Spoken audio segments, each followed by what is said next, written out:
The next tactic he used is YouTube as the front end of the funnel. Most podcasters have one of two mindsets.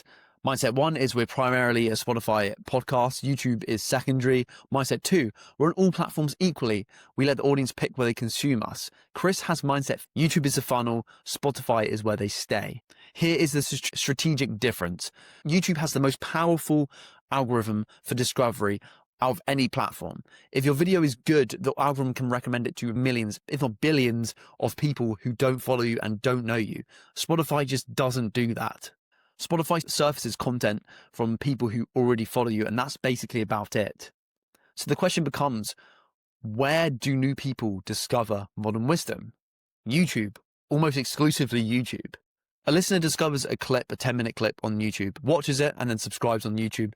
Then, over time, after watching 4 episodes on YouTube, migrates to Spotify because it's more convenient for daily listening. You don't have to be watching it. You can just put it onto your earphones. But the trap that most creators fall into is if you use YouTube to drive people off the platform, YouTube punishes you with lower distribution.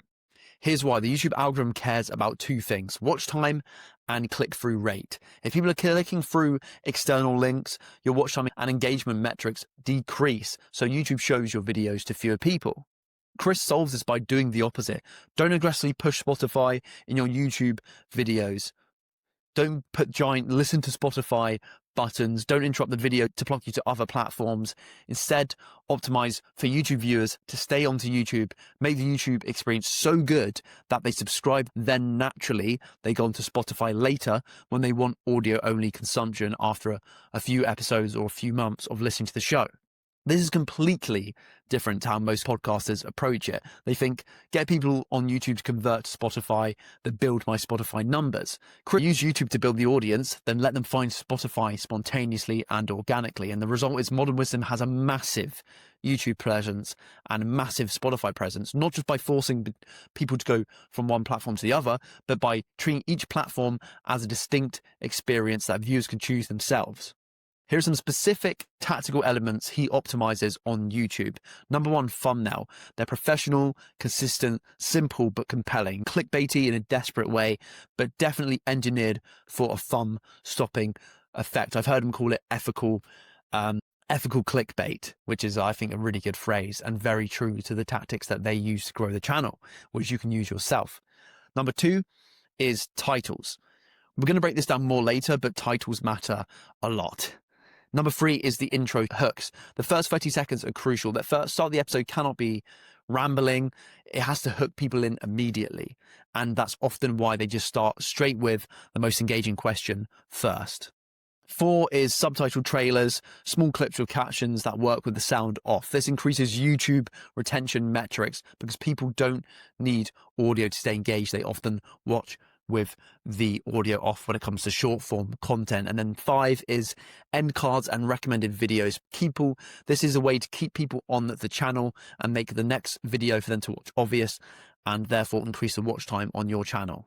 The philosophy: treat YouTube as a unique platform, not as the place where we upload our podcast videos. This seems small, but there's a difference between thousands of views and millions of views. When Modern Wisdom was at 200,000 subscribers, he didn't say, my audience is on Spotify. He said, YouTube is where my discovery happens. Let me optimize that. 2 years later, he has 3.25 million subscribers. Most podcasters are still thinking, Spotify is my real platform.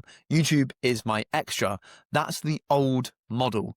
Chris proved the new model is the inverse of that. Why publishing frequency is actually a mathematical advantage, not just motivation. Let's do some math. Chris published 3 episodes a week, right? Let's say Wednesday, Friday, every single week, no exceptions. A typical podcast publishes 1 episode a week. Over the year, Chris therefore posts 156 episodes a week, and a typical podcaster posts 52 episodes. The difference is Chris is publishing 3 times more content. And if we extrapolate that over 5 years, Chris is posting at least 780 episodes, and a typical podcaster is posting 260 episodes. The difference is Chris has posted 3 times as much content. And now, here's why this compounds with a YouTube algorithm. Every time you publish, you get the signal, this creator is active, this creator is reliable, this creator deserves distribution. Additionally, every time you publish, you get another point of entry to the algorithm, another thumbnail, another title, another chance for someone to click. A typical podcaster gets 52 algorithm attempts per year.